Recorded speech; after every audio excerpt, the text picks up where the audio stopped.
I'm Kimmy Evans, and this is Next Beauty Billionaire. Last time, we met the 6 challengers and learned about the brands they're launching in the hopes of becoming the next beauty billionaire.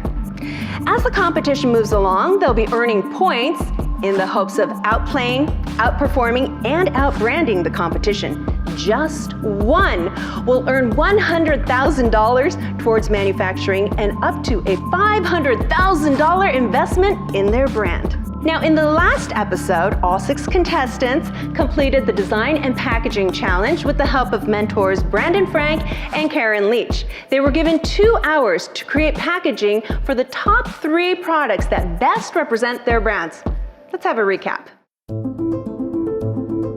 In a very competitive space, a good idea and a great product will go a long way. If that's where your life brings you and you want to make a brand, be transparent and tell your story. Hi guys, it's Crystal Hefner. My name is Carolina. This is Mikey Kravitz here. This is Ash. My name is Asia Downey. I'm Ruth Ann. It's a good array of different brands, different needs. It's a tough landscape. It's a tough, I got some competition. You know, everyone has a pretty good story to their brand. I'm learning so much, way more than I ever thought I would be learning. All our brands are so different. We are covering the market very beautifully. I came here thinking I had a plan, I had an idea, and it's already transformed itself. I hope my story will help me be seen rather than just my products. Everything's a competition. And it's really about is it meant for you and are you truly passionate about it and can you commit? Realistically, all of these might be good brands, but only one is going to be the next beauty billionaire. Today's challenge is about ingredients and formulations, the very core of your products. And Ash will read it for us. We all know that beauty is skin deep, but beauty products are all about science. In this challenge, you'll be creating and formulating the 3 main products of your brand, and you'll have some help along the way as you work closely with today's mentors. First, they'll show you the ropes, then you'll be on your own to create and really make your products shine. Coming back. Hi everyone. Hi.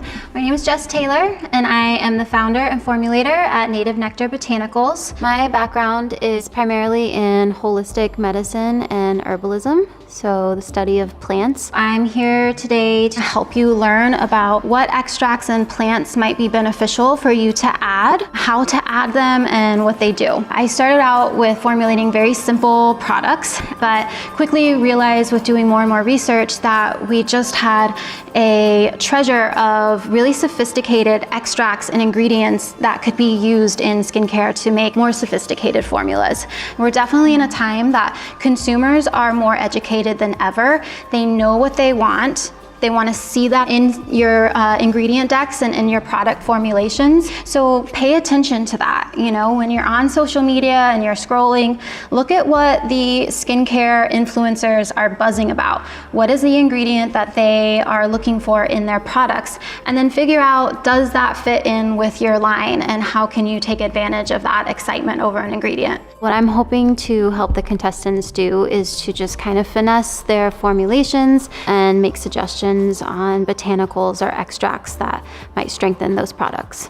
For the moisturizer, I'm trying to get oils that are very similar to the actual oils that the skin produces. What would you recommend for that? Jojoba is the best. Okay. It has a very similar pH to our own skin. Yep. So we're able to absorb it and utilize it really quickly. Grapeseed oil is another one, and hazelnut oil. So both of those are considered like a drier oil. So what that means is your skin's gonna absorb it quickly, especially for men. They may not be into that like dewy look as much as women are. That's the goal. You don't want to glow like we do. So those kind of drier oils are a good option to formulate with if you want something to sink in really quickly. But will that actually hydrate and like not make your face feel dry? Absolutely. Okay. Yes, and especially that jojoba, because it's almost like your skin reacts to it almost like a wax. And so what it does is it just helps seal into your skin the moisture that's already there. And you recommend hyaluronic acid for the serum, right? Absolutely. As long as you are mixing in some other moisturizing oils to go with the hyaluronic hyaluronic. So hyaluronic will pull moisture from wherever it can get it. So the thing is, you want to seal hyaluronic in, or else it will actually pull moisture from your skin. So it's an amazing ingredient, but it has to be formulated correctly. My only challenge is that I don't want it to be greasy. I would recommend the prickly pear oil is beautiful. Okay. It has an amazing slip on the skin. I think that if you pair it with some oils similar to jojoba, hazelnut, rose hip is another one. It's really high in vitamin C. That's a good one. And it is a lighter oil, so that's again going to help it sink in. There's some ingredients like vitamins that do really well in a liposomal delivery system. So they are in a membrane that can be easily absorbed into the skin and go right to where they need to go to actually work on the skin instead of sitting on the top and just causing irritation. All right, we got a serum. What else are you working on? So I'm trying to find that balance between the moisture, the nutrients, and the extraction of impurities. But I don't know that much about exfoliation, so in the sense of what you know, so maybe you have some tips. Yeah, I definitely do. I think that making sure that the grain size of whatever you're using to exfoliate is small enough that it's not going to cause any micro tears in the skin. I would almost recommend possibly going more of a chemical exfoliation by using like fruit acids, like pineapple extract is really good, papaya extract. Is it still natural though? Absolutely. That's so important to me. Absolutely. So by using these, when we use the word chemical, like sometimes that immediately like red flag, like no, I don't want chemicals, I'm natural. Yes, okay. But it's natural compounds that we're pulling those extracts out of fruit. In the natural skincare world, we throw around a lot of adjectives like clean and non-toxic and cruelty-free and organic. But what does that really mean? A lot of those terms don't actually have any regulation behind them.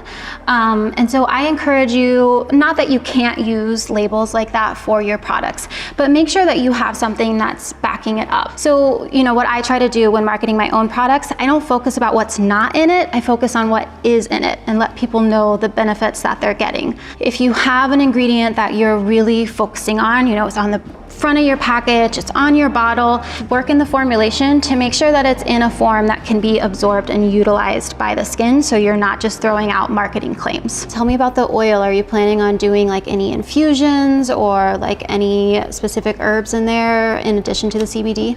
There are a few specific oils that I'm excited to try. Cocoa nut oil, have you heard of that? Absolutely. Do you like that? Yes, I do. It's really great anti-inflammatory as well. Oh, it is? Yes, and it's high in antioxidants, which is great. Yeah. And then neroli oil. Okay. Is that one good? And neroli's great because you can use it for scenting, but it's also really nice and gentle for the skin. Scenting is really tricky, and sometimes essential oils can be tricky, especially when you're dealing with people that already have sensitized skin. So I would recommend for sure doing a lot of testing for people, just to make sure that you're not aggravating, a condition that someone's already having a hard time with. If you could pick a C extract, which one would you go with? I think like nori might be nice. The Irish moss is amazing. That's a really good humectant, so it's going to draw in moisture and it actually helps to keep the moisture in there. I definitely like Mikey's line a lot, just because I think that there's a strong theme there, going from the name Neptune and the ingredients, having the sea extracts. So I have a question. I'm working on my face mask and I wanted to ask if there is any ingredient which would help other active ingredients for better absorption into the skin. Yeah, so face mask products are notorious for not being very stable shelf life wise. So a lot of times you will see they have a higher concentration of preservatives. So the most important thing that you can do is to just pick very stable ingredients that's going to prolong the shelf life and also make each of those ingredients more effective. So I wouldn't say that there's one particular, silver bullet for making skincare or ingredients in the face mask more effective, but just making sure that overall it's a very stable product. Carolina, I think that she has a really interesting background being a doctor.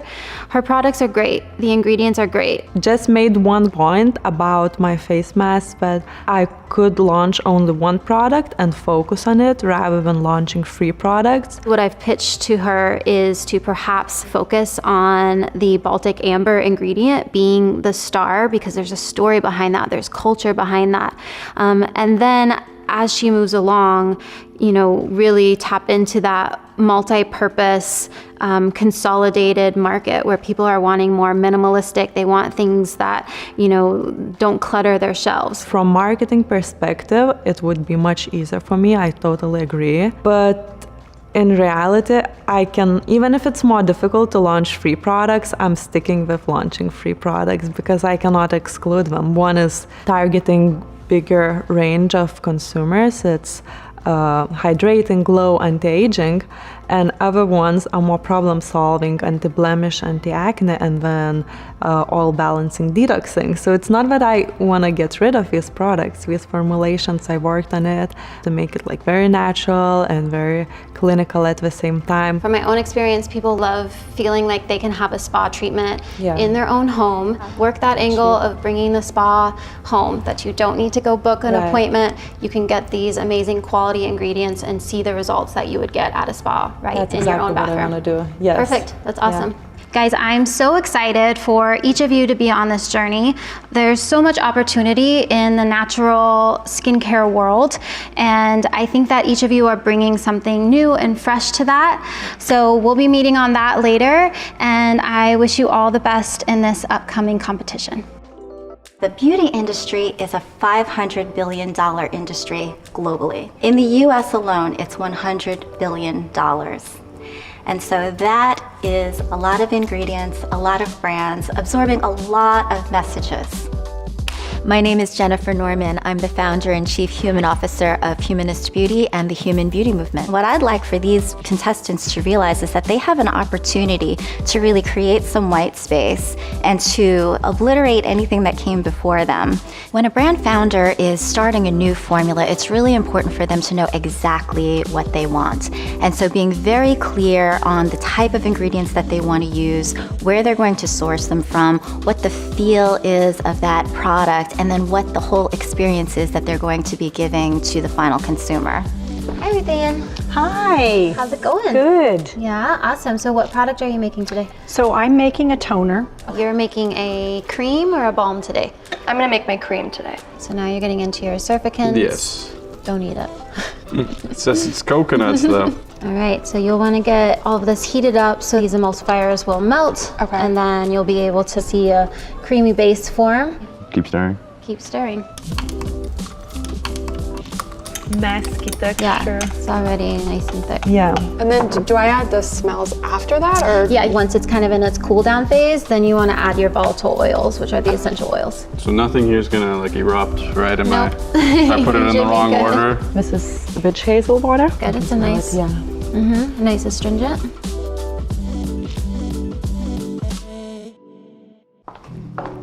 Hi, Asia. Hi. How are you? I'm good, how are you? Great. I wanted to hear about your formulas. Yeah, so I have 3 products right here. I have a body balm, I have a body oil, and then I have a cream. Great. Let's talk about your cream. Okay, yeah. I have my ingredient list right here, if you want to take a look. Sure. It looks like you've got some really good hydrators. You've got glycerin, you've got natural aloe. You have some natural oils in here, which are your jojoba seed, as well as your coconut and shea. This is a really amazing ingredient deck. I really enjoy it. So tell me about the cannabidiol and adding that to this formula. I wanted to make it useful for everyone, but putting CBD in it was very important to me, so I do have a plan to take it out in some of the future products to give everyone an option to use it. Right, right. Yeah. Some companies opt to substitute in hemp seed oil instead, just so that they can capitalize on a trend. And I'm glad that you're not doing that here. You've got the real deal. Yeah, CBD was very important to me. Excellent. So can I try it? Yes. Here you go. Well, first off, I love the color. It feels natural and comforting. There's just something really pleasant. It's incredible because the way that this smells when you first touch it, it is so light and it is so nurturing. It almost has like a powdery undertone, yet it's natural, it's not too floral, it's not too fruity. You really have a very well-balanced fragrance here, which I think is really fantastic. Thank you. Yeah, I do see a little bit of frothing going on, and so that could be this might be a lab sample, and so in production, you might just want to keep an eye on that so that it absorbs into the skin better. This is the main product, it's the moisturizer. Oh, okay. So when people are using this, is it going to be in a jar or is it going to be in a tube? It's still in questioning, but I'm thinking a tube, maybe a little bit bigger than this and more decorative, but maybe a tube. Super. Because it is so rich, I would just be advised that you want to think about the orifice size of your package. Okay. Give it a really nice sized orifice size. They want to be able to feel that it's not like this insipid little strain of product. You really want to think about how is this going to be dosing out? What's the full experience going to be when somebody kind of puts it in their hand and says, "Ooh, this is a really, really, wonderful product." The nice thing that I like about this, first of all, is you did mention that there's going to be very little fragrance, and I think that that's actually very cool because there are so many people that have reactions to fragrances, yourself included. So eliminating that instantly from the equation, I think, is a positive thing, and you'll have market just for that alone. I would definitely be aware of the slip and the playtime because you don't want it to be too light because that gives a sense that it's a little bit cheaper. You really want to give somebody the impression like this is lasting. Tell me about the application. Are they supposed to put on a thick layer? Are they leaving it on for a certain period of time? You just put not a thin, not a thick layer, so it covers fully your face skin, and you leave it for 15 to 20 minutes. I personally keep it for 40 minutes, 50 minutes. Even sometimes I do yoga and stretching bearing my face mask. So Interesting. And so will this actually dry and turn into like a hardened clay after a period of time, or does it stay? No, it dries a little bit, but it stays. It's very like moisturizing. It doesn't like give us. Nice. I love the idea of a moisturizing clay mask because that's not necessarily very intuitive. It's something that's a little bit different, I think. And a lot of people, if they have to sit there and wait for this hardened mask to dry, sometimes it cracks, it gets all over the place. You're making a mess. It drops everywhere. You can't do yoga because it's going to get all over your mat. But this is actually something that can actually help your skin feel comfortable. Yes. It is. I can definitely attest to that. At the same time, it has a scrub, so it's very good for exfoliating while you're washing it. So while you're wearing it, glycolic acid does the job, and once you wash it, it kind of exfoliates the layer of that skin cells. I definitely feel that you've got a very fine grit, which is really nice because it's going to exfoliate gently. It's not going to tear your skin, it's not going to grab your skin and cause more issues. And when you're washing it down the sink, then you don't really have to worry about harming the environment because it's all natural. I really am encouraged by the fact that you're keeping so true to the message of what you're bringing, and also all of the original traditions of the beauty of what your heritage is all about. It's so silky and light and really, really moisturizing. I love the fact that this is a raw material just by itself is really extraordinary. I'm taking a look at the consistency, and this looks like it could use a bit more emulsifying because there is a bit of lumpiness that happens, and you don't necessarily want to see how it gets a little bit cottage cheesy looking. It's almost curdling. That's the issue. Yeah, I think that your ingredient story is great, but this formula still has a lot of work in order to get it to a place where it's going to be of the exceptional quality that you're looking for. And then the first thing that I'm noticing is when it goes onto the skin, it definitely goes on very wet. You'll get a hydrating feeling, but it's going to take a lot of effort to actually get it to absorb into the skin. I'm just frustrated because this is like the third time I've tried this and I'm not getting anywhere. Even this cleanser that I'm not even going to show you, like, sucks. And so the thing that I have learned early on is to develop a clear communication with the person that is actually formulating your product for you. Make sure that you're speaking the same language. Have a set of dialogue that really helps them to understand exactly what you want, whether that be from giving that person a formula benchmark or being able to communicate what exactly is going to go into the essence of that product, from fragrance to different kinds of emulsion effects to the way that it's actually going to appear on the skin and what the final result is that the consumer is going to see. Hi, Carolina. How are you? I'm good. So I brought my products, and I need you to help me figure out what I'm going to actually focus on. Right. So my first one is going to be a pretty basic clay, but I'm going to infuse it with some botanicals. And then this is a exfoliant. My struggle is going to be to get these tourmalines crushed so that it can be an exfoliant. And then this comes from the prickly pear cactus, from the tiny, tiny seeds inside of the pear. And so you can see. Interesting. Can I try it? Yes, Yeah. I just got this. So this is about as organic as it gets. I tried to eat prickle pear. I know it has amazing health benefits ingesting it. Yeah, feels so good. It's very healing. So what do you think? Oil. Okay. Definitely oil. Okay. I'm all about oils. Yay, I'm excited. Okay, good. So I have a cleanser. It's like a gel-based cleanser. And it starts off a gel, but once you start using it, it becomes foamy. So This is what I need. I just tossed my cleanser to the wall. Because yeah, we saw. Yeah. And I have a exfoliator. Wow, this one smells amazing. It's black. It's actually that charcoal. But That's I don't know awesome. if I want it to be black. So tell me about yours. I have these three. I have a body oil, which I'm still messing around with. This one? Yes. It's gonna be a whole thing of different oils that I'm going through. You like it? Yeah, I like it. I know my hands are like dry today, so I this is know, so perfect. am I'm like, And then my second one is going to be a body balm or a body melt. okay. So I want it to really, it's more of a wax substance, but it's gonna soak into the skin and turn into an oil. And then this is my last one. This is a body cream and a facial cream. Yeah. Oh, and this one can be used face and, Yeah, I use it literally everywhere. yeah, I love this one. Thank you. Yeah, I would pick this one for you for sure. So far, everyone that's tried my products have leaned more towards the cream. What about you? What you got? So I have a moisturizer, a cleanser that I don't looks nice. like. You don't like it? No, it's It got to looks be like it's clear nice. gel. That's what I want, not something like this. And then this is my personal favorite. Might make it a little thicker to double it as a beard oil. This I was gonna ask you. It's like a beard oil. Oh, sandalwood. A little bit of sandalwood, I yeah. smell it. So you would basically you would put that on, and then you Yeah. put the moisturizer On top on of it. after. So I'm trying to keep the scent of this one toned down, since that one has such a strong smell to it. See, let me try it. Actually, I feel like they complement each other. I Yeah. don't feel like you have to change. That's what I was going for, like something that all three of them have to sort of complement each other. You can smell Yeah. it. This is the cleanser. Yeah.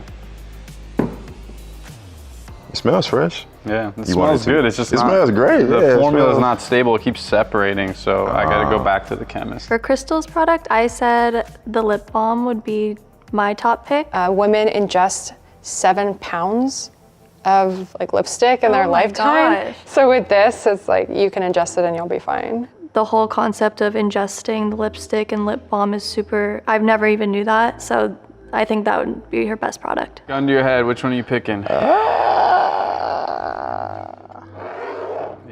The thing I chose for Ash was his face/beard oil. It was very different and unique in its own. What about you? Exfoliator. You like it the most? Yeah, well, I like the color and the texture, and I knew you would like the color. and it smells really good. I like the exfoliator idea because it's very important in a skincare routine to use it like once or twice a week. So what are you working on? My key product, I'm focusing on this radiance mask, Okay. which gives you hydration, glow. So I put like a lot of active ingredients. What about these other two? So this is anti-acne, anti-redness healing mask. And number 3 is black mask, charcoal. Yeah. It's all balancing detoxing mask. Between the three, I have to go with door number 1. I called it the salad bar mask. So I would have to go with the salad followed by the salad dressing. Yeah, exactly. We are cooking good stuff. I don't remember what was in it because it's everything pretty much, but it smelled so good and it was just incredible. You know, whoever wins, wins, but we're gonna pair those two things up. All right, Carolina, so how do you feel about the product that Ruth Ann chose for you? Oh, I'm very happy. Well, I wasn't afraid of her choice because I have 3 products. I'm very happy about all of them, but she chose my favorite one. Okay, now I do want to know, Asia, how you feel about the product that Crystal picked for you. I'm really confident in this product. I'm excited to see what the judges think. You guys have all done a fantastic job, so gear up for next time, and I'll see you in the next episode.